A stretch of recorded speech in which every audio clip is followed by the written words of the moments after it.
What's up, everybody? Happy Monday. Welcome to Moxie Bets, presented by Caesar Sportsbook.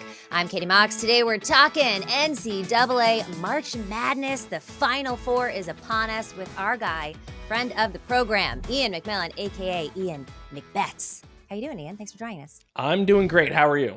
I am doing very good. So something just happened in the pre-show. My producer had asked you about a conversation that you had with Kirk Cousins, and I was like, wait, save it for the show.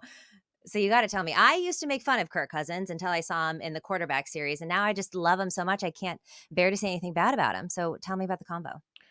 Yeah, I got the chance to interview Kirk Cousins in January, and I'm a Falcons fan, obviously. And I think the Falcons were, even an average quarterback away from at least making the playoffs this past season. I mean, we got a ton of offensive weapons. Our defense was pretty improved this past year. So heading the offseason, I was like, what quarterback can we get? And I knew Kirk Cousins was coming up, likely to be a free agent. So I had a chance to interview him. So I pitched my case. I said, listen, Kirk, we got offensive weapons. We got a good young defense. And his wife is from Atlanta. They got married in Atlanta. So I thought, he checked a lot of boxes. I thought it was a good fit. I made my pitch, and then a couple months later, he ended up signing with the Falcons. So I'm still waiting for my check in the mail that I should get from the Falcons for recruiting him to Atlanta. But yeah, I'm pretty happy. I'm excited to see how the season's going to go. Well, I mean, Falcon fans, now you know who to thank. Obviously, Iain was the one that brokered this deal, that put it on his radar. I was actually surprised. I didn't know when he did his speech when he joined the team, and he started talking about all of the history that he has with Atlanta, how they got married there, how his wife is there. I believe one of his children was even born in one of those hospitals. I was like, oh, this makes total sense. And you know that he says, oh, I want to retire here, I want to retire there, but maybe he does actually want to retire a Falcon. And I agree with you. I think that basically all of the pass catchers for the Falcons have won in the offseason. I mean, y'all have had some pretty subpar quarterback play over the last couple of years with Marcus Mariota and then Desmond Ridder. It can only go up from here. And look, Captain Kirk, say what you want about him on Monday night, say what you want about him in the playoffs, but he's a good quarterback. Yeah, he is. And I mean, let's be honest about the NFC South. It's not exactly the most intimidating division in all of football either. So, I mean, with Desmond Ridder, we were like a game or two away from winning that division. So now with Kirk Cousins, I think we can at least win the division and host a playoff game. Well, you got to get out there and go to a game this season for sure. All right, let's talk March Madness here. Obviously, I know you are in on all of the madness here. So the Sweet 16 and the Elite 8 came and went, and the following teams have now made the Final Four. 2 are surprising. 2 we are not surprised by. UConn and Purdue, both number 1 seeds. Not super surprised by that. Alabama making the Final Four, and NC State, the Wolfpack, this year's Cinderella story. If we look at this, the last time that these teams were in the Final Four, Alabama, never. Purdue, 1980. NC State, 1983. This year feels very similar to that year for the Wolfpack. And then UConn, of course, 2023. UConn going for the first back-to-back since 2007, which was Florida. All right. So I got to tell you, I took the points with Illinois versus UConn. I thought from what we had saw in the Sweet 16 that Illinois had the chops to hang on. And we saw that in the first half. And then, Iain, they went on a 30-0 run and just absolutely crushed my dreams, crushed the Illini. What did you think of this matchup?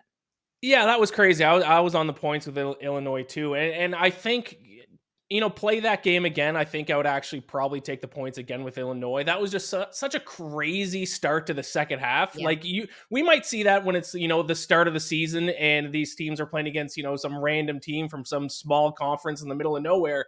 You don't usually see with 2, conference winning teams between UConn and Illinois. It was wild. 30-0 run. Like, I couldn't believe what I was seeing. I don't know what Illinois did at halftime. I don't know what UConn did at halftime. But that was an insane start to the second half. I don't know if I've ever seen that before, but I mean, it was a strange 10 minutes. You take that out for the most part. I thought those 2 teams matched up well together. Like I said, if that game happened again, I think I'd probably take the points with Illinois again. But that's what UConn can do to any team in the country. They can go on those runs, and it can get pretty crazy in a hurry.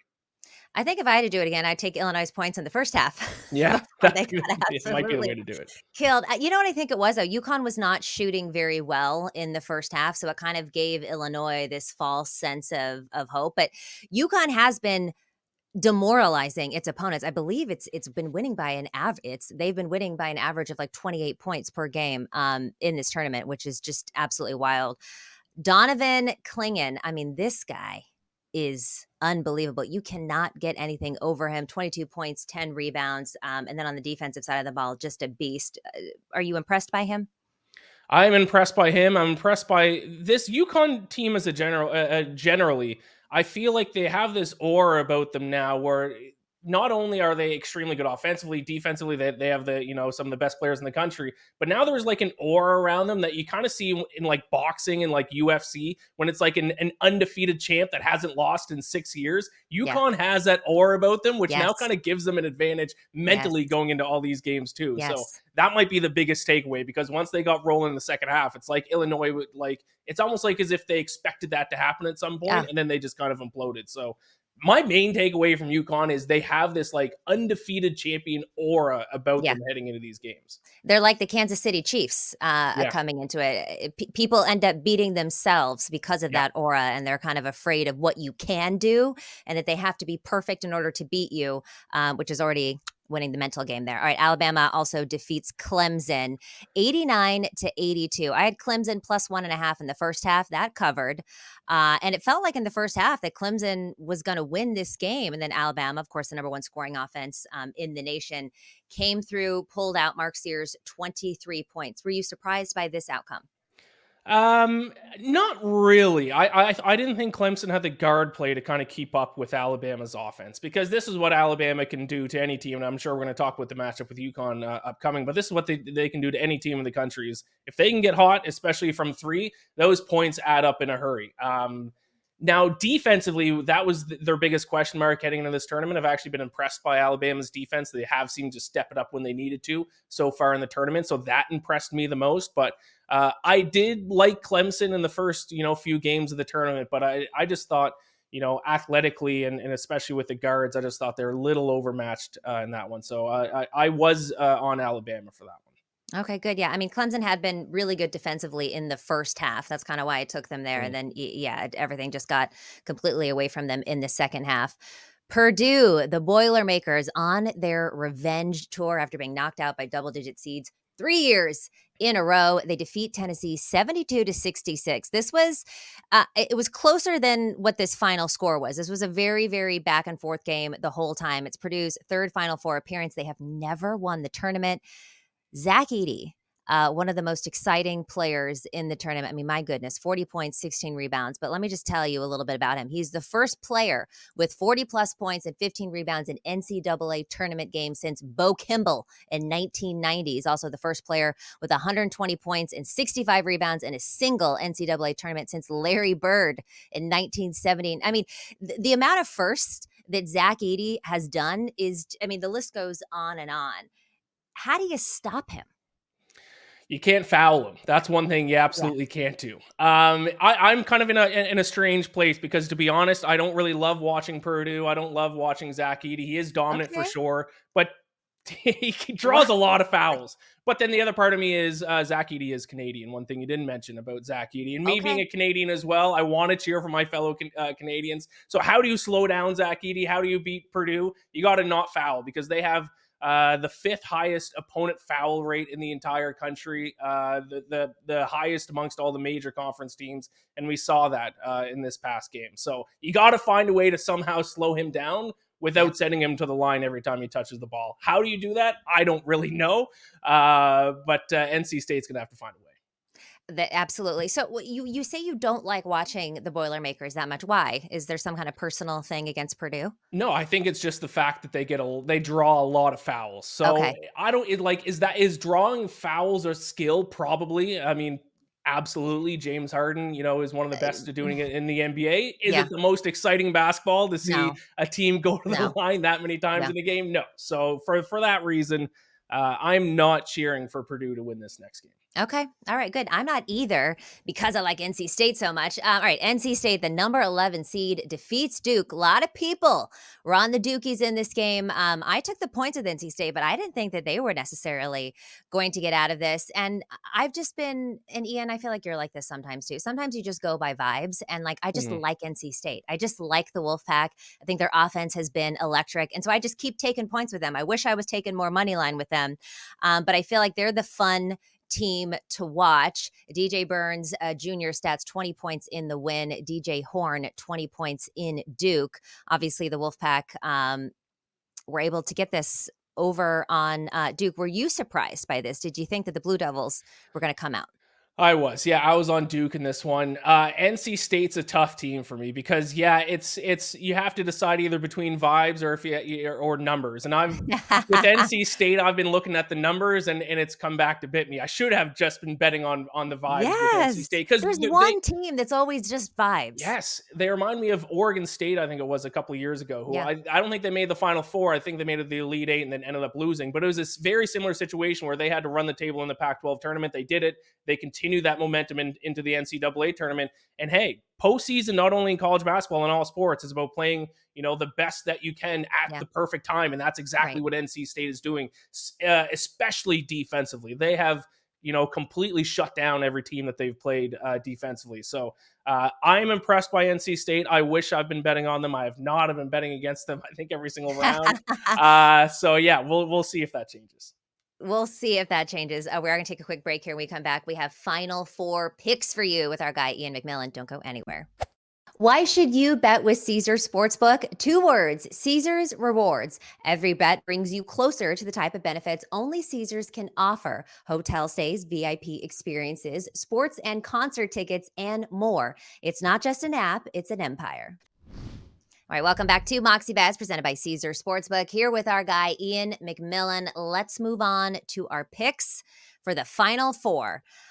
And the first one is a big one, the reigning champ, UConn versus Alabama, the number 4 seed. We talked about this at the top of the show. UConn looking to become the first repeat champion since the 06-07 Florida team.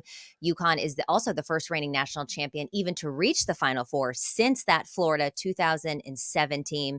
Series history is just the second ever meeting in the tournament. UConn defeated Alabama in 2004 in the Elite Eight. UConn is 2-0 versus Bama, including in the tournament over the last 2 games. So it's an interesting spread here. It's quite large. What are you doing with it? I'm gonna take the points with Alabama. Taking the It 11. It's 11.5 now. It just changed. So it's yes, in your favor.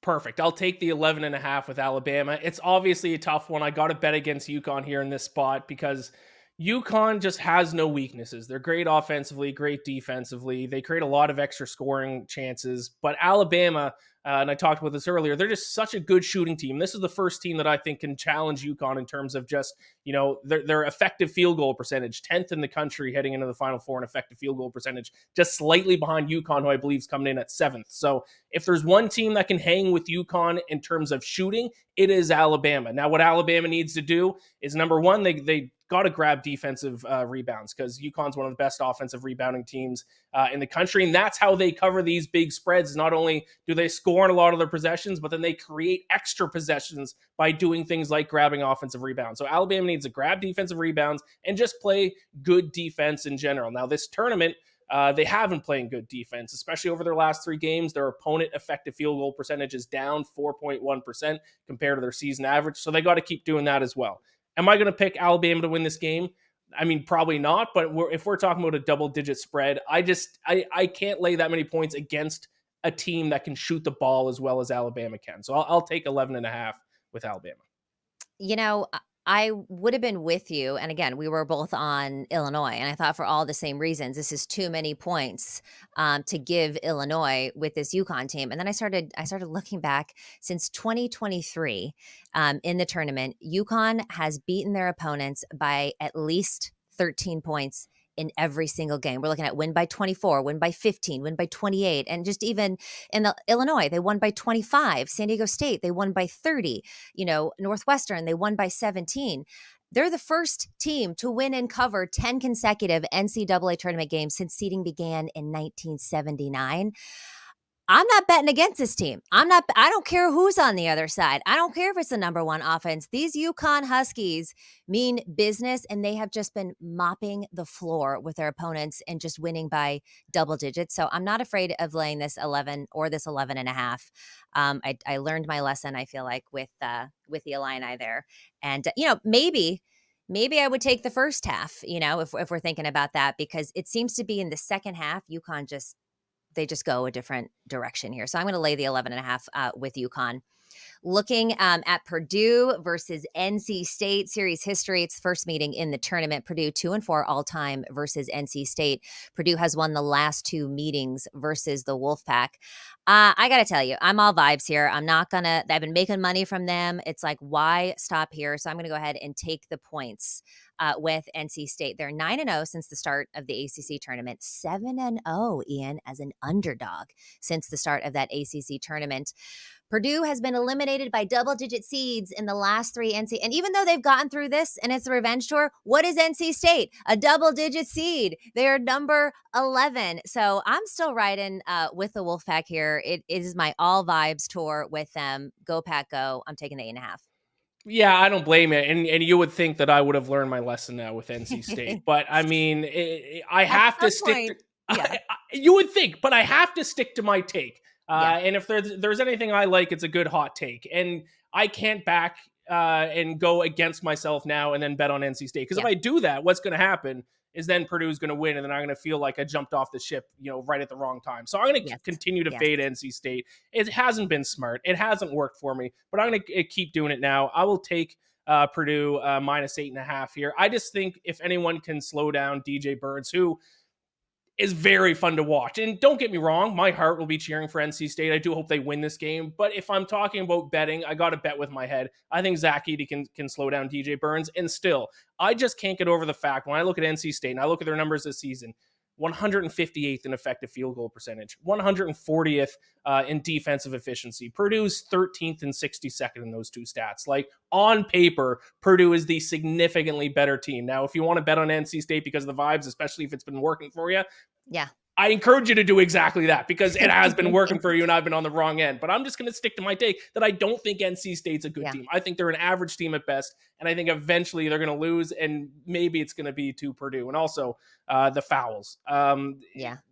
Purdue draws so many fouls. NC State, they're outside the top 100 in terms of committing fouls as well. So that, they've been known to commit some fouls at times. So I'll lay the points to the Purdue. I don't feel great about it though, going against NC State once again. Well, look, I haven't felt that great about NC State out of the last couple rounds, like Sweet 16 and the Elite 8. I was just taking the points, but I didn't feel great about it, but just going based off vibes. And I feel like I'm the same as you. I've been riding this train and it's been covering and working for me. Like, I'm not going to give up on them now, but if I were you, it's like when you're in your own lane and you think you're going to get out of your lane, but it turns out the lane you were in goes faster. So I do feel like it's the smart thing for you to do. And I don't think that the Wolfpack is winning is winning everything. Right. So it will run out at some point. I just hope that they cover, but I would be surprised if they get out of this round. And that, of course, leads us to who do you think is going to win this tournament, or what your best bet is. And I got to tell you, I've been on the Huskies from the beginning. Don't lay it now. It's at minus 195 on Caesars. The value is far gone on this, but I just don't think that anyone can beat the Huskies. But you've got some better value for us here. Yeah, I think the better way to go in terms of betting, because I agree, if we just take the odds out of it, UConn would be my pick to win it all. But if we're talking about betting value, I think it's Alabama. That's around 16-1. I don't have the exact odds, but right next to NC State. And I think Alabama has a much better chance of winning it all. Obviously, they have the tough matchup ahead of them in UConn. But once again, outside of UConn, Alabama is the best shooting team left in this tournament. And they're only slightly behind UConn. Very good 3-point shooting team. If they continue to shoot well from three, If they continue to play better defense than they had in the regular season, I think Alabama presents some good value, because I think if they do get past UConn, I actually think stylistically they're a great matchup against both Purdue and NC State. Now, obviously, getting past UConn is the big challenge, but if they do that, you're holding on to a ticket right now of 15, 16 to 1. You'd be pretty happy about that with a team sitting in the national championship against either Purdue or NC State. So I think You'd from be a betting really value happy with that. perspective, I think it's Alabama. Yeah, look, because if to your point too, if they can get out of this next round, then they have, when you look at the rest of the competition, a better chance of anybody. So I like that, especially at 18 to 1, according to our friends over at Caesars Sportsbook. All right, the time has come for Mox Locks, the one pick that you are definitely taking to the window this weekend. Mine is the Wolfpack. Again, we're on vibes. We're just riding this wave until we fall off of the surfboard. So it's just what I'm doing. I just love this Wolfpack team. They're my Cinder. And look, at San Diego State, nobody thought that they would make it to the NCAA final last year. They were kind of rolling on vibes and good defense. But what do you think? What's your lock? I'm going to throw a curveball. I'm going to talk about the women's game here. I love it. And it depends on when people are listening and watching to this, but I think LSU is going to win the whole national championship again in terms of the women's You side. do? I do. They aren't as good of a shooting team as some other teams like Iowa, but they play really good defense. They turn the ball over a ton, which is huge, which is what you can do to upset these teams that might shoot the ball better. So I like LSU right now, if we're talking about the women's side, to not only beat Iowa, to go on and win the national championship for the second straight year. So, yeah, I'm all about the Tigers. So I was going to ask you, obviously, Monday, the Elite Eight for the women's, the biggest rematch that anyone can talk about, almost overshadowing, a lot of these men's game, is the Caitlin Clark versus LSU kind of back and forth. And so you think that LSU is the better team, even though Caitlin is like the greatest women's basketball player college ever? Yes, Iowa is the much better shooting team than LSU and Angel Reese. But if you look at the other things like rebounding percentage, LSU is significantly better rebounding. And they do something that UConn on the men's side does really well, which is create those extra scoring chances, which is huge in close games. If you can create extra possessions by grabbing offensive rebounds and forcing turnovers in these close games, you're going to have a little bit of an advantage. So yes, Iowa by far, the better shooting team. But in a lot of other areas, I think LSU has a significant advantage. So, I like LSU. Who's the better player, Angel Reese or Caitlin Clark? Caitlin Clark is the better overall player. But there's 4 of the people on the court, for each team at any given time. So, I think LSU is the better team. Caitlin Clark's the better overall player. LSU just seems to always be in the press for all of the wrong reasons. And I know that their coach has come out and said a lot of this is sexist, which I agree partially on, but it's not a battle of good versus evil, though. I don't like when people say that at all. And to your point, this LSU team is a damn good team. They are the defending champions, but I'm rooting for Caitlin. I'm rooting for Iowa, but we'll have to see. Mostly just because I love George Kittle, and he went to Iowa, so that's always a big thing for me.